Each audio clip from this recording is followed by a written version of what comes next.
Welcome to another episode of The Cynical Writer.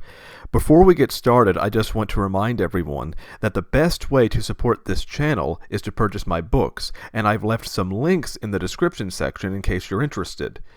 Now, I didn't intend originally to make a video about this week, but I got into an argument with someone in a comment section on another YouTube channel about failure bias and what failure bias means and how I thought that they were guilty of failure bias.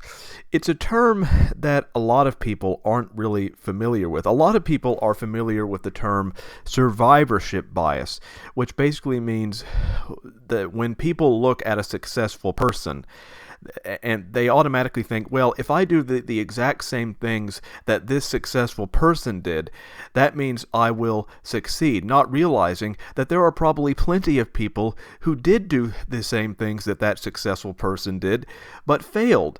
And so that's a survivorship bias. Just because one person did something to succeed, that doesn't mean that other people will succeed by doing the same thing, because let's face it, a lot of success at the end of the day comes down to luck. It often doesn't come down to hard work.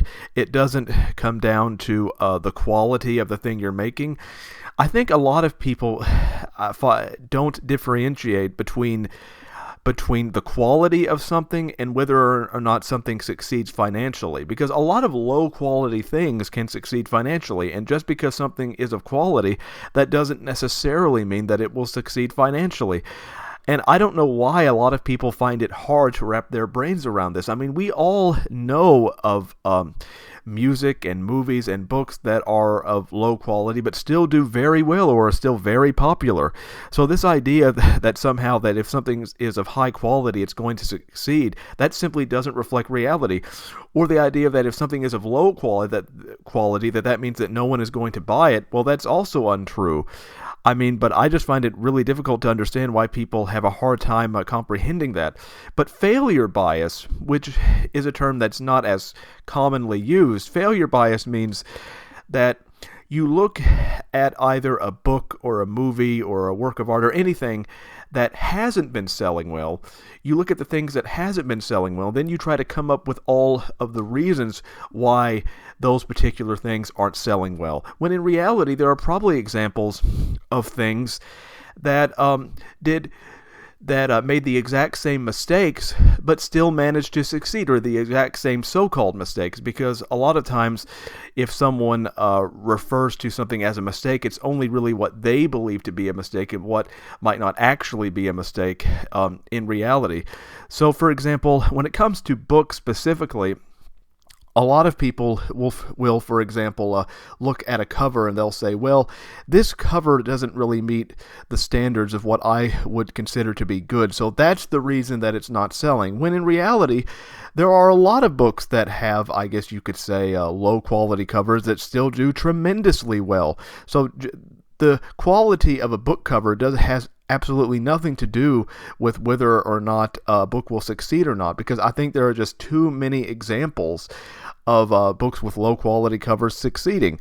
So that would be an example of failure bias, because people are trying to point out reasons why a book didn't succeed, even though there are many examples of books that perhaps made similar so-called mistakes but still managed to succeed.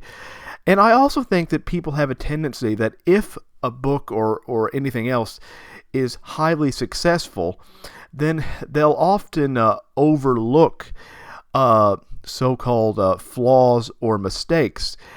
But if a book isn't very successful, then they'll often zero in on those so-called flaws or mistakes, because a lot of people are pack animals. So if something's popular, they'll think, well, it must be doing something right. Who am I to criticize it? But if a book is not doing well, then they'll have more courage and they'll be more likely to criticize it than if the book is selling well. So that's also an example of failure bias, which is a term that a lot of people don't know or don't recognize, but it is a very real thing, and I think that people need to stop making this fallacy that just because a book isn't successful, that doesn't necessarily mean that the author necessarily did anything wrong, or that the author necessarily committed some kind of publishing sin or made some kind of mistake. That's simply not true. Sometimes a book can be of very high quality and still not succeed. And conversely, a book might be of very low quality. Again, what people consider to be of low quality or high quality, a lot of that is purely subjective. But a book could be considered low quality by many people but still manage to succeed, just as a book could be of high quality but not succeed.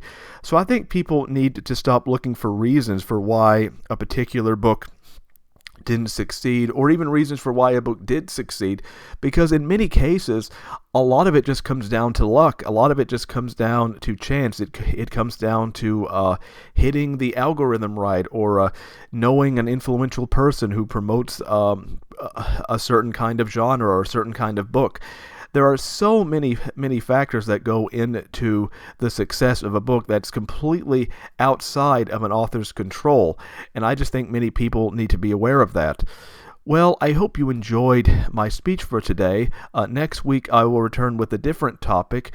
You can check out my books in the description section if you want to support this channel. Don't forget to subscribe, and until next time, goodbye.